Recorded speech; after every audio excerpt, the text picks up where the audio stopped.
Hi, everyone. Welcome. I hope you can all hear me. Happy Friday, and welcome to my first Jeff Ed talk. I'm one of the newer coaches here, but I will introduce myself and just connect with you all in a sec.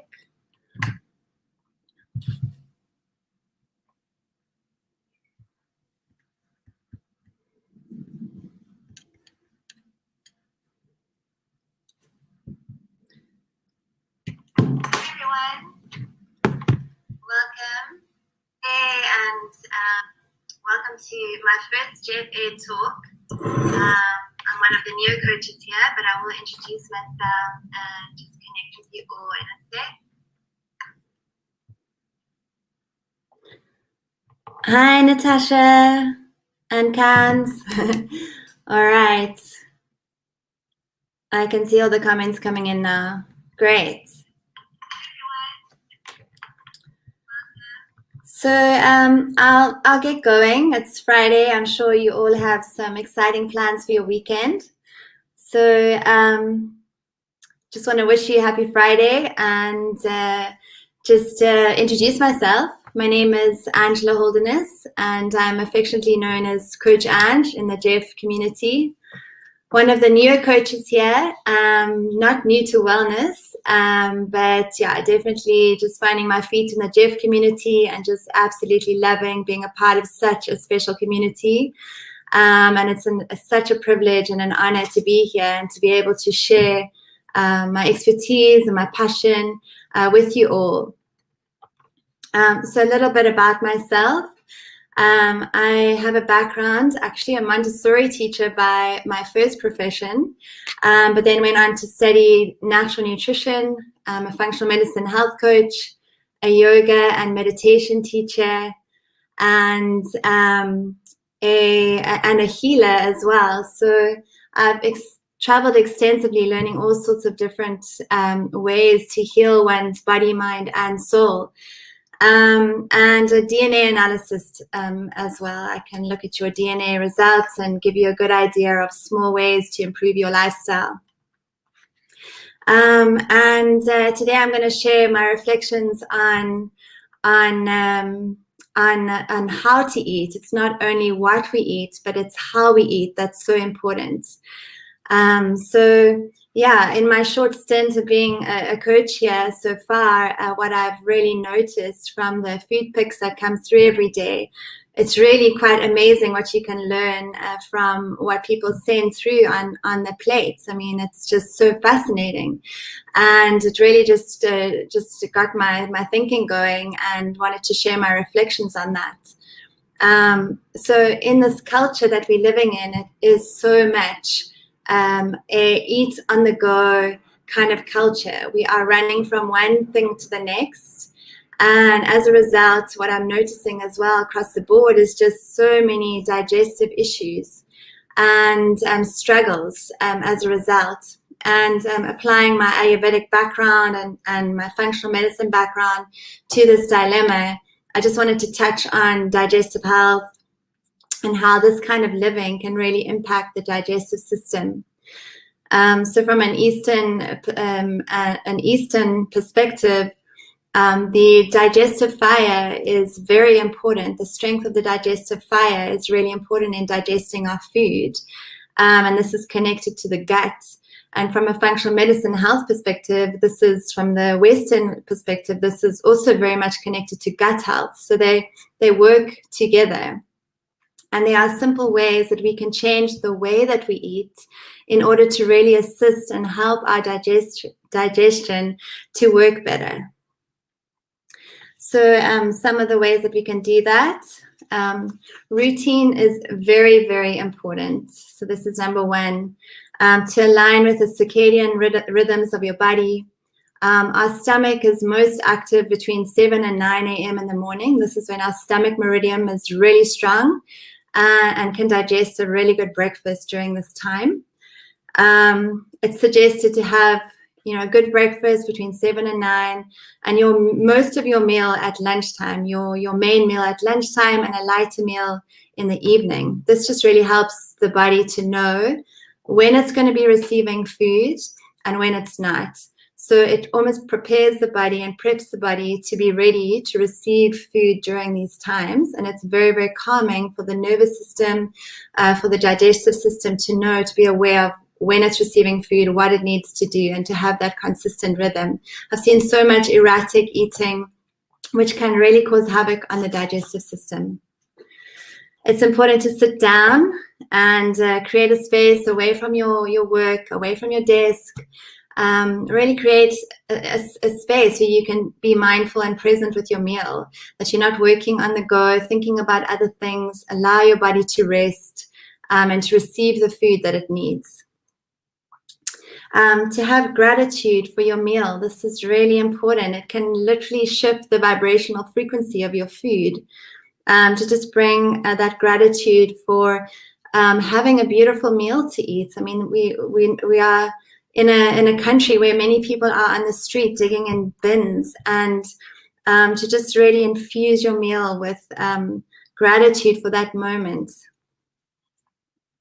The way that we hydrate our body is also really important before we eat. So it's suggested to drink about half an hour before you eat, preferably some warm water.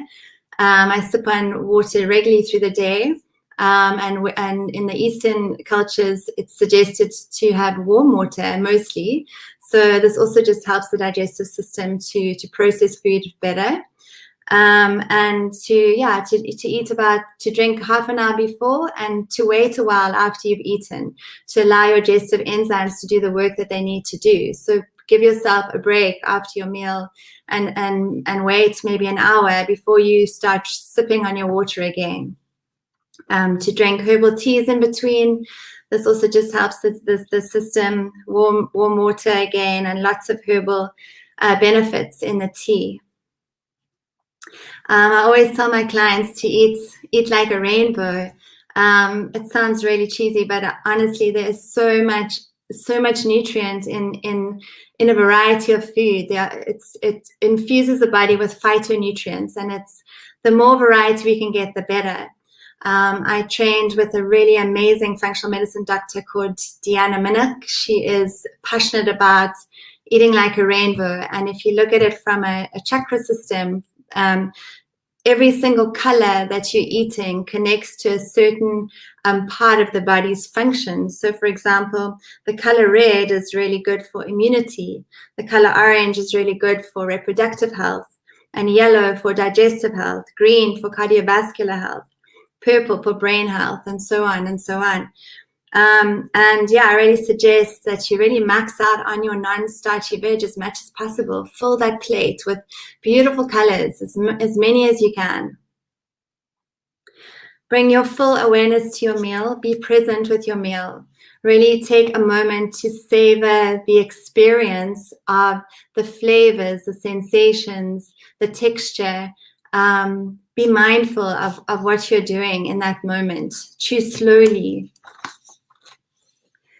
It's suggested, my grandmother used to tell me to chew 100 times. I always used to laugh at her because that's just not possible, I don't think. But the more we can chew the food, the better. There's a lot of digestive enzymes in our saliva which help to break down the food before we receive it into the body. And then to be mindful, be really mindful of what you're thinking whilst you're eating. That energy that you are thinking of is being literally infused into your body through your meal. So be mindful of your thoughts, of your feelings. If you're feeling really stressed or angry, it's probably not a good idea to eat at that moment. Rather take a break and try and get yourself balanced again before you bring in that energy into your body. And what are you thinking about yourself? What are your thoughts whilst you're eating? Are you having loving thoughts about yourself? Are you thinking positively about who you are and your successes and your wins? What's going well for you in your life? What are you learning? What are the blessings? Present your meal beautifully. This one, I really love this one. It appeals to my creative side so much. but to imagine that you are serving yourself in the highest way possible, to present your meal to yourself with love and care. And it's amazing what a difference that can make just to the way that you feel and how you receive that food into your body and into your being. For all the single men and women out there, perhaps just try and lay a table for yourself sometimes. Set a table, some flowers on your table. Just make an occasion of your meal. Really treat yourself with care. Value who you are through your food. It's so profound. It can impact so nicely. And then bring as much vitality into your meals. Fresh food is full of prana or energy. So the more fresh the food is, if you can go and get your food from a farm store or have an organic veg box delivered, that food tends to be a lot more vital. It's full of it hasn't sat on the shelf. It hasn't deteriorated as much. So when you ingest that, you have a much more vitality through the experience. And then to choose meats without hormones, and to be mindful of the way that you're cooking your food as well. So I like to say, aim for bright green broccoli rather than overcooked broccoli. Just keep the color, just be mindful of the color that you are, the way that the color of the food looks when it comes out. Relax while you're eating. Really just allow your body to enter into that relax and digest space. When we're on the go, when we're stressed, our body is in fight or flight response. It is not prepped to digest food. When we relax our body and we really center and settle, then the body can start to enter into that relax and digest state. Be mindful of the company you keep when you eat. If you prefer to eat on your own, that's fine. That's great. I love eating on my own. Sometimes you prefer to eat with people, but be mindful of the kind of energy you're surrounding yourself with when you're eating your food. Eat outside as much as you can. Nature is so grounding and so calming, and it can really just balance everything in your system and help your entire being to settle down and to receive that food. It helps your thoughts to stay positive. It just keeps you in a really good space. And eat your last meal at least 3 hours before you go to bed. This helps your body to prepare for sleep, where your body is prepped to restore and repair. And if we eat too late at night, we're interfering with that process, because the energy that's required to repair and restore the body is then directed into digesting food late at night. And what happens is it can create a lot of toxic buildup in the system. So you can wake up not feeling so good. You don't have the chance to detoxify. And then eat until you are satisfied, not until you are stuffed and overfull. This also places a heavy burden on the digestive system, and doesn't leave much energy for processing and assimilation of your nutrients. Avoid snacking between your meals, which I'm sure you all know, except the designated snack time. As I said, try and keep it routine and regular. What snacking does is it interferes with the digestive process. So once you've had your meal, your body's received your meal, it goes through a series of events or processes to help digest that food. And as soon as we are snacking in between, you are interfering with that process. So allow your body that space and time to digest before you sit down again and take in some more nutrients. And one of my favorite quotes that I've come across: you can eat kale or drink alkaline water, take your supplements, do your yoga, hit the gym. But if you don't deal with the shit going on in your heart and your head, you're still just unhealthy. So remember that this implies for when you are feeding yourself. It's the way that we feed ourselves. So feed yourself with love, with care, with value. Really deal with the things that are bothering you in your life. and then nurture yourself with your meals accordingly. I think that's all. Does anyone have any questions?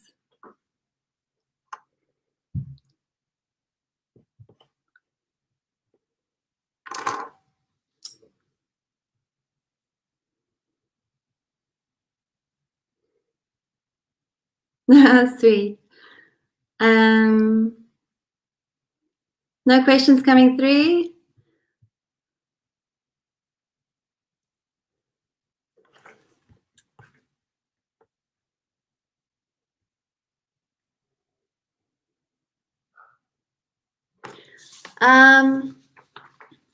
Yeah, I mean, there's so many different recipes that Coach Adrian has designed, which are just fantastic.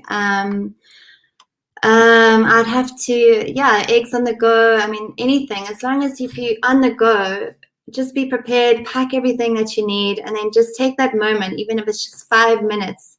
If you're in your car, or if you can just sit outside for a moment, just to allow your body to be present in the act of eating. Try not to eat on the go. It really doesn't support the digestive system at all.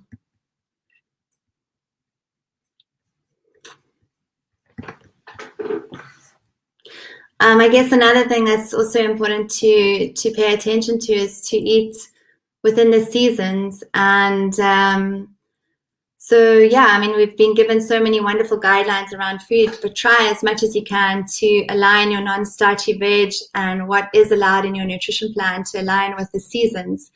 It's an energetic vibrational frequency match to what's happening within your body. We're going through cycles, and our body works differently within different seasons. So, for example, in summer, the energy is very light, and our digestion is very quick, and things like leafy salads and that are much better. But if we're eating that kind of food in winter, our body is in a different space. So it doesn't really want to be eating like tropical pineapple fruits and things like that. It wants to be, eating the vegetables and the fruit that are within season.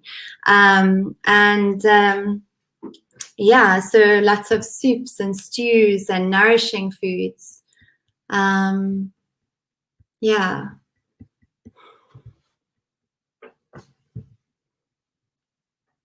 Hi, Chantal and Shani, Tanya, Candice, Coach Tash.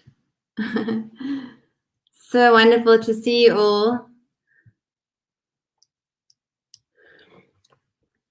Yeah, I guess also in terms of the water side of things, of hydration, yeah, I think from a digestive perspective, it's important that we are well hydrated. I find so often that clients are confusing being hungry with being dehydrated. So we need to reassure the colon that it is well hydrated so that it can process and do what it needs to do. So lots of, as I said, now that we're moving especially into winter, to add a lot more water into your meals. This can really help and assist, just take us out of that dehydrated pattern and into a reassured colon. So what happens is when our body is dehydrated, it actually tips into a stress mode, and which obviously is going to affect your rest and digest process.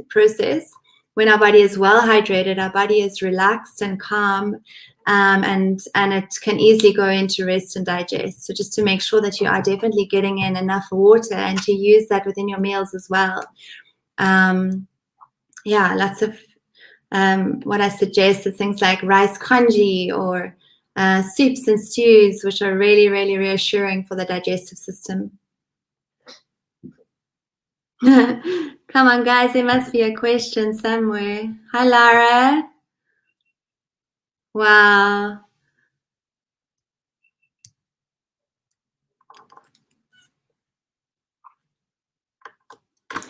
Can we, what are tasty alternatives for liquid intake?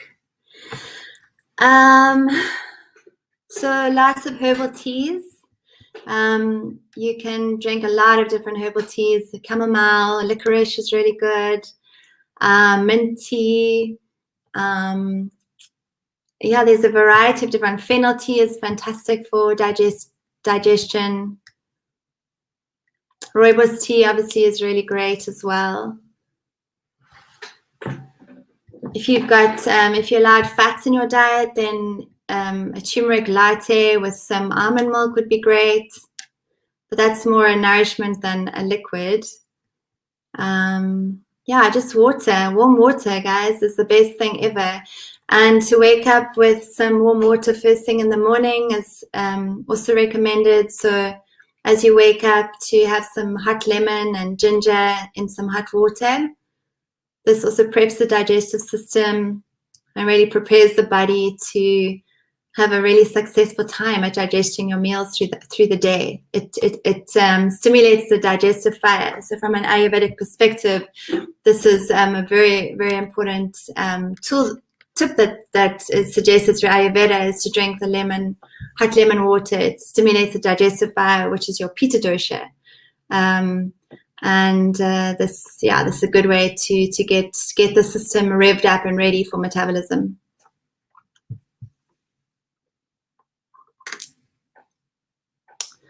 What are my thoughts on? Got a few questions coming through. Does alcohol affect digestion? Definitely, for sure. What are your thoughts on frozen meal prep and nutritional value of cooked and frozen leafy greens? I mean, I think frozen leafy greens are, some of them maintain their nutritional value really, really well. It's still recommended to go fresh wherever possible.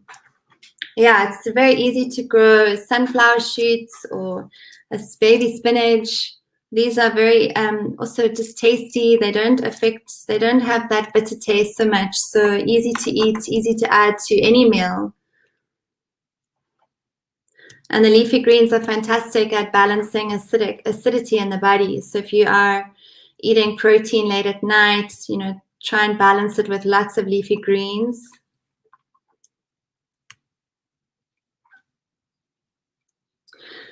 Does water used in food, soup, does this count towards water hydration? Yes, definitely, absolutely. I wouldn't count it against your 2.5 to 3 liters that's recommended on your nutritional plan. Stick to that, and rather just see it as a bonus, and just a way to kind of, just look after your digestive system. It just helps with the digestion of that meal in particular.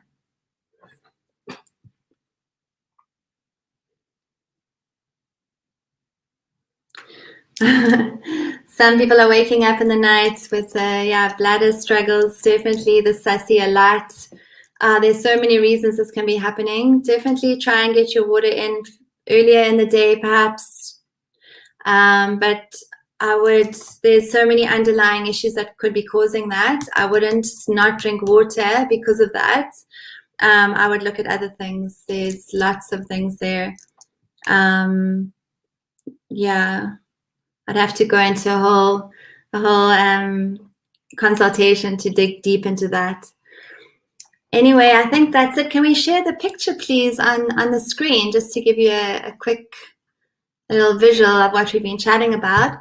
So if you can see the bottom lady on the left, this is what I can just imagine so many people, not in the Jeff community, because we're all loving and so excited and working on our mindset and just really getting to a good and happy, positive place. But so much of our culture is eating like that, just not inspired or excited or vital. And can you imagine if she shifted her way of eating to incorporate some of the other images, just how different she may feel about herself and about her food and in her body and in her being. So you can see the top left is just a reminder to bring gratitude into your meals. The top middle is someone just eating outside, having a little picnic, just in the sunshine, enjoying the energy of being outside. The top right is just a beautifully laid table idea that you can just use to value yourself through your meal. The left middle row is just a really nourishing and beautiful meal. And in the middle is a reminder of what we're thinking, how are we thinking about ourselves whilst we're eating and feeding ourselves, and that you are worthy and so worthy of love and of nurture, of self-care and love for yourself. Like really truly value yourself through your food. Eat like a rainbow, just to remind you to bring in all the colors, the phytonutrients from here. And the bottom middle is one of my clients who, Philippa, I'm not sure if you're here, and Angela's of Ange's. This was her kind of comeback after I suggested she bring a bit more color into her meals, and I just really loved that. So I brought that in. And then the bottom right is just to be aware, just to have that awareness and appreciation, mindfulness about your meal, just relaxed and just calm while she's eating. Thanks, Amy. I think we can leave that. So just on that note, given all those images, I've got a little competition for you guys, just to challenge you. I challenge whoever's listening to create an experience using some of the things that we've spoken about. Perhaps, you go and set up a little picnic outside and you have your little lunch packed and beautifully laid out, or you lay a table for yourself, and or you have a beautiful plate just full of colors, the rainbow colors, and to please share this on your Instagram accounts and to tag me. You can find me as Coach Ange _Jeff. I will then be choosing a winner on the 1st of May, and the winner will get 10% off their one-on-one coaching with me. And then I have a bit of swag to give away as well. So I've got a couple of buffs and a pair of socks. So let me know. The winner will get 10% off one-on-one coaching. And then I'll also be handing out some buffs and socks. So yeah, send me your pics. I'd love to see that. And then also just my Facebook page, if you want to find me there. My name is Coach Ange. And on Instagram, Coach Ange _Jeff. And I also forgot to mention just my focus as a coach, which you may be interested in, is really holistic wellness, as you may have gathered. And my biggest passion is to bring out the highest potential in my clients. So if you're interested in the one-on-one program, please join me. I would love to support your journey. And I look forward to seeing you all soon. Have a wonderful Friday.